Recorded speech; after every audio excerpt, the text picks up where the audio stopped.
Princess can shoot arrows from the next postal code and has the health of a particularly delicate flower, making her the ultimate risk-reward card that's been tilting opponents since day one. She's what happens when someone asks, what if we made a card that can hit anything from anywhere but dies to literally everything, and then decided that was perfectly balanced. Princess has been meta relevant since launch because long-range chip damage never goes out of style. Plus, she forces responses from across the map like she's personally offending your opponent's towers. The psychological warfare aspect is real. She sits behind your tower, shooting arrows, while your opponent slowly loses their mind trying to deal with constant chip damage. Her range is so absurd that she can hit the opposite lane from safety, making her simultaneously the most annoying and most valuable 3 elixir investment in the game. Ice Wizard is what happens when someone takes a regular wizard and replaces all his anger with passive-aggressive frost damage and crowd control that makes pushes move like they're walking through molasses. He slows enemies with each attack, which sounds boring until you realize he's basically turning every enemy push into slow-motion chaos while dealing consistent damage. Ice Wizard has been a defensive staple since forever, because he doesn't just stop pushes, he makes them suffer in slow motion while your other troops clean up. His low damage means he's not killing anything quickly, but his slowing effect makes everything else on your team more effective. He's like that friend who doesn't solve problems directly, but makes everyone else better at solving them, which is either the most supportive thing ever or the most frustrating depending on your playstyle. Lumberjack is a fast melee unit who runs around with an axe and drops a rage spell when he dies, providing a 35% speed and damage boost for 5.5 seconds, making him either the most aggressive support unit or the most supportive aggressive unit depending on how you look at it.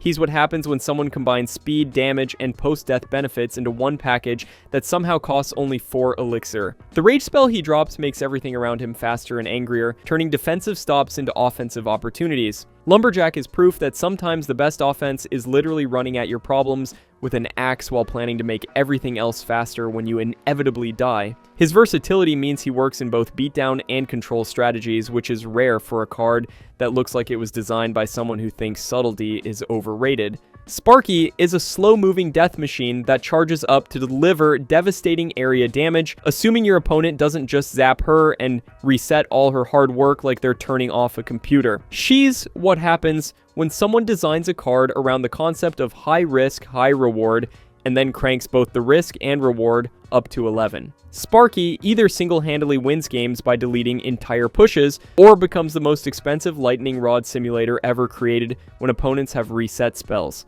The psychological aspect is huge.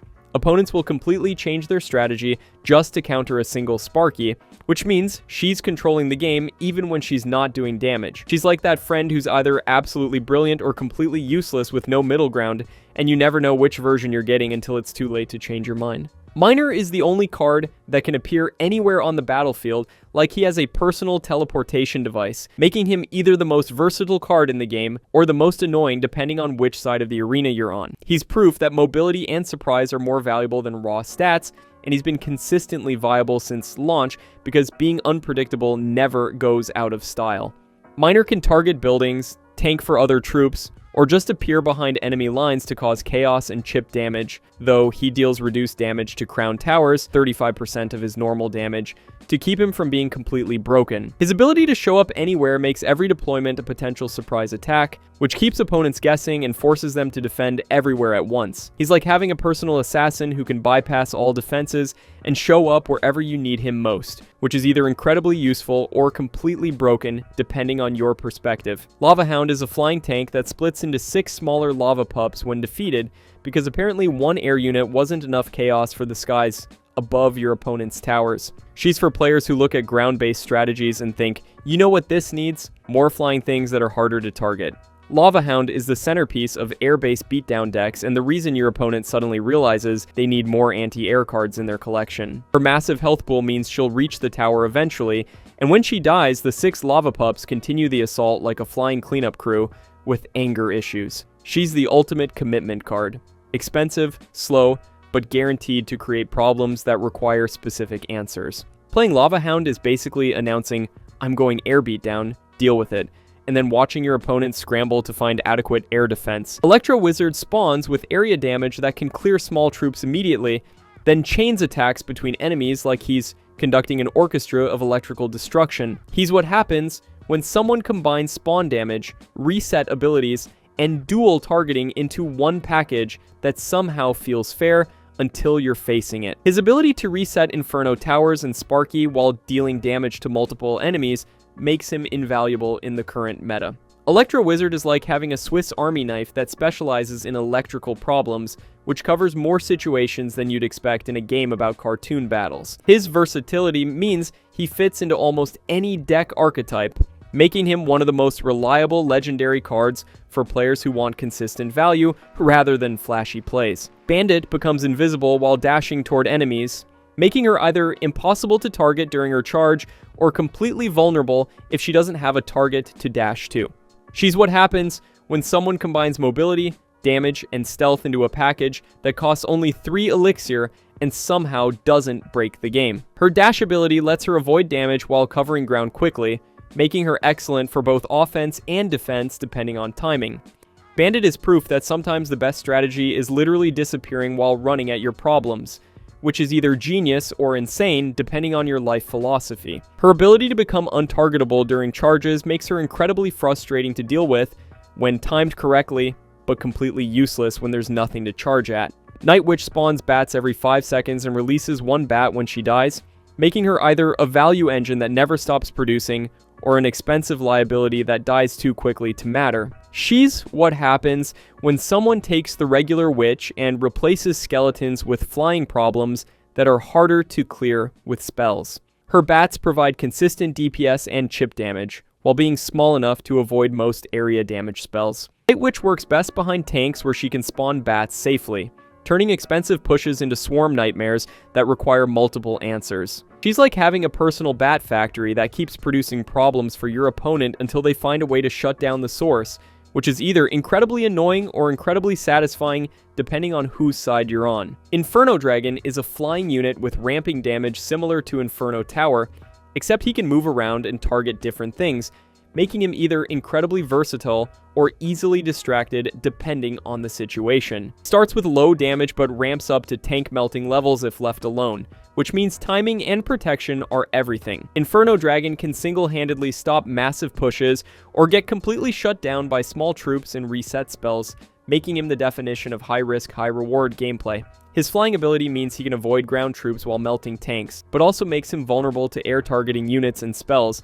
He's like having a mobile Inferno Tower that can choose its own targets, which is either the best thing ever or completely useless depending on what your opponent plays to counter him. Royal Ghost phases in and out of visibility, becoming invisible when not attacking, and reappearing when he finds targets, making him either impossible to predict or completely obvious depending on your opponent's troop placement.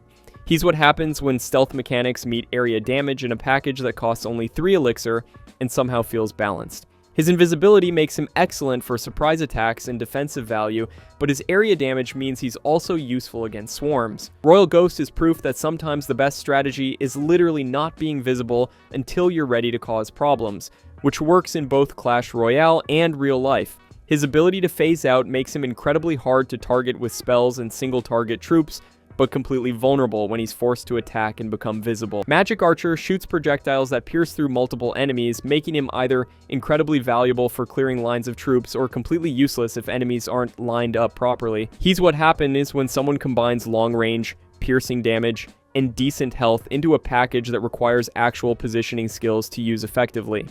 His arrows can hit the tower while clearing troops, making him excellent for dual-purpose plays that get value and chip damage simultaneously. Magic Archer rewards players who understand geometry and positioning, making him either a precision instrument or an expensive mistake depending on your spatial awareness. He's like having a sniper who specializes in collateral damage, which is either incredibly satisfying or completely frustrating depending on whether you can line up your shots properly. Ram Rider is a mounted unit that snares enemies with her lasso while targeting buildings, making her either an unstoppable win condition or an expensive investment that gets distracted by every small troop. She's what happens when someone combines mobility, crowd control, and building targeting into one package that feels like it should cost more elixir. Her snare ability slows and damages enemies while she continues toward buildings, making her incredibly annoying to stop with single units.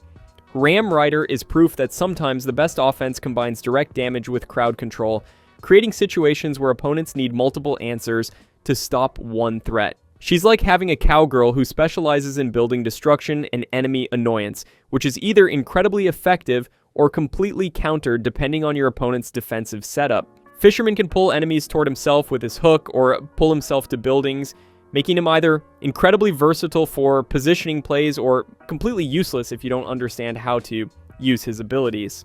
He's what happens when someone combines crowd control, mobility, and tanking into a package that requires actual game knowledge to use effectively. His hook can activate king towers, pull threats into different lanes, or reposition himself for better angles. Fisherman rewards players who think about positioning and timing, making him either a precision tool or an expensive mistake depending on your understanding of game mechanics. He's like having a personal repositioning service that works both ways, which is either incredibly useful or completely wasted depending on whether you can think 3 moves ahead. Mother Witch transforms enemy troops into friendly hogs when they die, making her either an incredible value engine or a completely useless investment depending on what troops your opponent plays. She's what happens when someone combines reasonable stats with the most unique ability in the game, and creates situations where opponents have to rethink their entire strategy. Her transformation ability means every enemy troop that dies near her becomes a pig that attacks the opponent's towers, creating value swings that can decide games. Mother Witch rewards players who understand positioning and timing, making her either a game-changing threat or an expensive mistake depending on whether your opponent plays transformable troops. She's like having a witch who specializes in employee recruitment from the opposing team, which is either brilliant or completely useless depending on what your opponent gives you to work with. Phoenix is a flying unit that resurrects as an egg when defeated, giving it a second chance at life, and making it either incredibly persistent or eventually manageable once the egg form is destroyed. She's what happens when someone combines decent flying stats with a resurrection mechanic and creates situations where opponents need to kill the same unit twice. Her egg form can be protected and nurtured back to full Phoenix, making her excellent for sustained pressure and cycle strategies. Phoenix is proof that sometimes the best offense is refusing to stay dead, which works better in Clash Royale than in most other contexts. She's like having a pet bird that's too stubborn to accept defeat, which is either incredibly annoying or incredibly useful, depending on whether you can protect the egg form long enough for resurrection. Mega Knight is a massive area damage unit who jumps between enemies like he's auditioning for a superhero movie, dealing 537 jump damage and 429 spawn damage with every deployment. He's what happens when someone asks, "What if we made a card that literally falls from the sky and ruins everyone's day?" and then gave it 4,001 hit points to make sure it survives the encounter. His signature jumping ability lets him clear swarms while dealing damage to multiple targets, making him either the ultimate defensive reset or an expensive investment that gets kited by single units. The recent evolution adds a mega uppercut that knocks back enemies 4 tiles regardless of their weight, because apparently regular Mega Knight wasn't disruptive enough. He's like having a wrestling move that costs 7 elixir and somehow works better than it should, which is either incredibly satisfying or completely infuriating depending on whether you're the one dropping him or facing him. Spirit Empress is the most unique legendary card because she automatically switches between a 3 elixir ground form and a 6 elixir flying form based on your available elixir, making her either incredibly adaptive or completely unpredictable depending on your elixir management skills. She's what happens when someone decides that choosing between ground and air units is overrated and creates a card that just does both automatically. Her ground form has 1024 HP with melee combat, while her flying form gets 1239 HP with 4.5 tile range, basically becoming 2 different cards that share the same slot in your deck. Released in July 2025, she represents Clash Royale's commitment to creating mechanics that make your brain work overtime. She's like having a card that reads your elixir bar and decides what it wants to be, which is either brilliant adaptive design or complete chaos depending on whether you planned for her transformations. Goblin Machine combines melee attacks with rocket attacks because apparently regular goblins weren't annoying enough and needed artillery support. He's got 2,598 hit points and switches between smacking ground units with 135 damage every 0.9 seconds and launching rockets that deal 588 damage every 3.5 seconds at air and ground targets. His rockets have a 2.5 to 5 tile range and don't suffer crown tower damage reduction, making him either incredibly versatile or completely overwhelming depending on your opponent's defensive setup. He's what happens when someone takes the goblin concept and asks, what if this but with heavy weapons? The dual attack system means he's always threatening something, which is either tactically brilliant or absolutely exhausting to play against. Log is a 2 elixir spell that deals 266 damage while knocking back all ground troops regardless of their weight, making it either the most satisfying counter to swarm pushes or completely useless against air decks. It rolls 10.1 tiles with a 3.9 tile width, which sounds boring until you realize it can push back golem just as easily as skeletons. The log has maintained 40% plus usage rates in competitive play because sometimes the best solution to multiple problems is literally rolling over them. It deals reduced damage to crown towers, 54 damage, but the knockback effect makes it valuable for positioning control and buying time. The log is proof that simple concepts, big rolling thing pushes stuff, Sabbath the Shear, can be incredibly effective when executed properly. Graveyard spawns 16 skeletons over 9.5 seconds in random positions within a 4-tile radius, making it either the ultimate chip damage spell or the most frustrating RNG experience depending on where the skeletons decide to appear. Each skeleton has 67 HP and deals 67 damage, but the random placement means sometimes they all spawn in perfect tower hitting positions, and sometimes they spawn directly into your opponent's defensive troops like they're surrendering. The 2-second delay before the first skeleton appears gives opponents time to react, but the 0.5 second spawn rate after that creates continuous pressure. Graveyard is one of the most strategic win conditions because success depends on placement, timing, and pure luck with skeleton positioning, which is either incredibly skillful or completely random depending on your perspective. Party Rocket was a temporary spell that transformed all troops in its area into goblins instead of dealing damage, making it either the ultimate counter to expensive pushes or completely useless against goblin-based strategies. It could convert a PEKKA or Mega Knight into a harmless goblin, creating value swings that made opponents question their expensive investments. The spell worked on both friendly and enemy troops, which added a layer of strategy about positioning and timing that separated smart players from players who accidentally turned their own push into goblins. Super Mini P.E.K.K.A. dealt approximately 120,996 damage per strike and could one-shot literally any card in the game, making it either the most satisfying counter to everything or completely broken depending on your definition of balanced gameplay. With 1,573 hit points and the ability to drop healing pancakes every 5 seconds, it was what happened when developers asked what if Mini P.E.K.K.A., but absolutely ridiculous. Despite dealing enough damage to delete buildings from existence, it remained vulnerable to swarms and air troops, proving that even game-breaking damage has counters if you think creatively. Super Knight had the same stats as regular Knight, but provided damage reduction to himself and all friendly troops within 6 tiles, reducing all incoming damage to just 1 horsepower per attack when he wasn't attacking. He basically turned your entire army into damage sponges that laughed at enemy attacks, which was either the most overpowered support ability ever created or a fascinating experiment in defensive mechanics.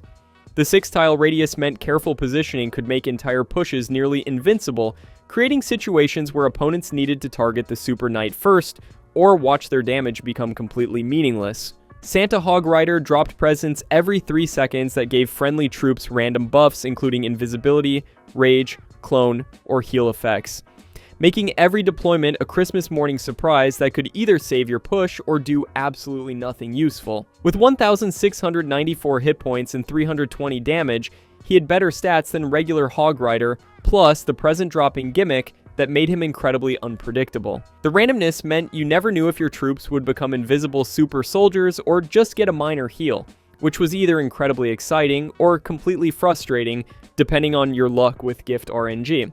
Rocket Silo was a temporary building that automatically targeted the enemy King Tower and could literally end games in 4 shots, making it either the most direct win condition ever created or completely broken depending on your definition of balanced gameplay. Each rocket dealt 1,600 damage, which meant 4 successful launches could destroy a King Tower outright.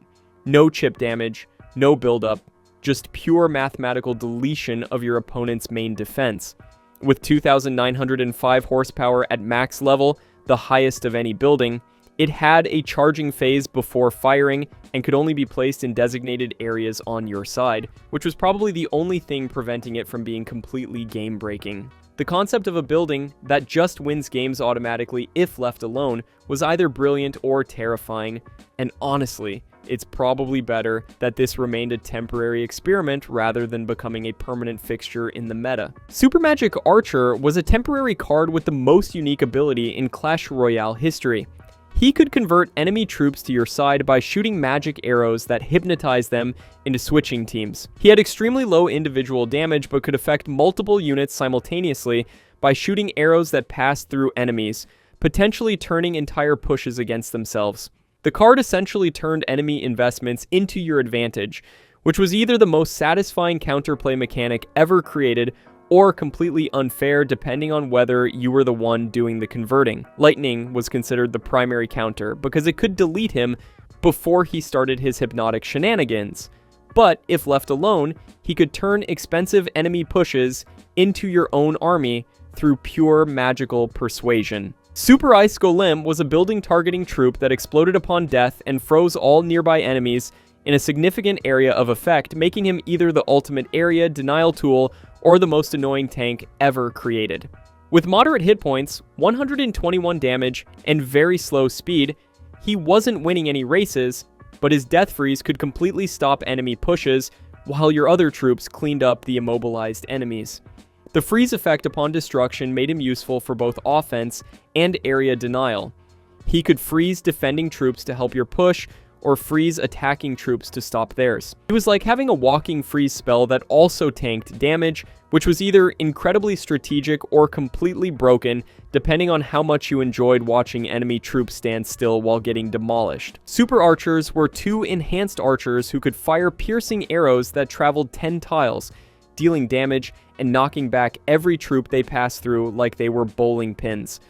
With 701 hit points each and 121 damage per archer, they had decent stats, but their special piercing ability made them nearly impossible to counter with swarms since the arrows covered their entire body. The 10-tile piercing range meant they could hit enemies across the entire arena while knocking them back, creating situations where opponents couldn't get close enough to deal with them effectively. They were like having two archers with infinite range and crowd control built into every shot, which was either incredibly satisfying or completely frustrating depending on whether you were the one firing the piercing arrows or trying to approach them. Super Lava Hound was an 8 elixir aerial tank that split into 2 smaller lava hounds upon death, which then spawned lava pups when destroyed, creating multiple waves of aerial threats from a single deployment.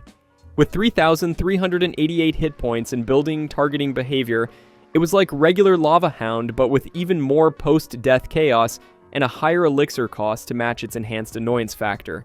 The multiple splitting stages meant opponents had to deal with the initial tank, then 2 smaller tanks, then all the resulting lava pups, creating aerial pressure that just kept coming no matter how many times you thought you'd cleared it. It was the ultimate "this push never ends" card that turned single deployments into multi-stage aerial sieges. Super Witch combined abilities from 3 different witch types into one incredibly versatile card that alternately spawned 4 skeletons and 4 bats, while also cursing attack troops to turn into hogs upon defeat. With 1,064 hit points, 133 damage, and a 1.2 5-second hit speed, she had decent combat stats, but her real value came from the constant troop production and Mother Witch-style curse transformation. The alternating skeleton and bat spawning, starting with skeletons, meant she provided both ground and air support, while the curse effect turned every enemy troop death into a pig that attacked the opponent's towers. She was like having 3 different witch cards rolled into one incredibly chaotic package that kept producing problems while turning enemy troops into bacon. Wizard Trio deployed 3 wizards simultaneously: Fire Wizard, Ice Wizard, and Electro Wizard, all spawning in a horizontal line and functioning as their individual counterparts. The 7 elixir costs made it a massive investment, but you essentially got 3 different legendary effects for the price of 1 expensive deployment. Having all 3 wizards meant area damage, slowing effects, and chain lightning all happening simultaneously, providing substantial defensive value and area control that could shut down entire pushes. It was like having a magical boy band where each member specialized in a different type of elemental destruction, which was either the ultimate defensive combo or an incredibly expensive way to get lightning spelled. Dagger Duchess is the first legendary tower troop who throws multiple daggers in quick succession like she's auditioning for a medieval action movie, but becomes vulnerable after depleting her ammunition during slow reload periods. She's what happens when someone asks what if towers could have burst damage phases and downtime windows, and then decides that's a brilliant way to shake up the meta. Dagger Duchess is devastating against cycle decks because she can delete small troops faster than they can cycle through cards, but struggles against heavy beatdown pushes once her daggers are exhausted and she's stuck reloading. Her ammunition system creates timing windows that completely change how both players approach tower interactions. She's like having a tower that goes from machine gun to useless every few seconds, which adds a whole new layer of timing strategy to matches that some players love and others find completely annoying. Royal Chef is a supportive tower troop that enhances friendly troops with stat buffs, making him either the ultimate team player or a completely passive investment depending on your deck composition. He's what happens when someone takes a support role and applies it to tower mechanics, creating situations where your troops become stronger, just for being in the right place at the right time. Royal Chef provides buffs that make your troops more effective in battle, turning regular units into enhanced versions of themselves while they're in his range. His supportive nature means he's all about making your other cards better, rather than dealing damage himself, which is either incredibly valuable or completely wasted depending on whether you build your deck around his enhancement abilities. It's like having a tower that specializes in being the ultimate wingman for your troops, which works better in some strategies than others. Subscribe for more explained videos about Clash Royale.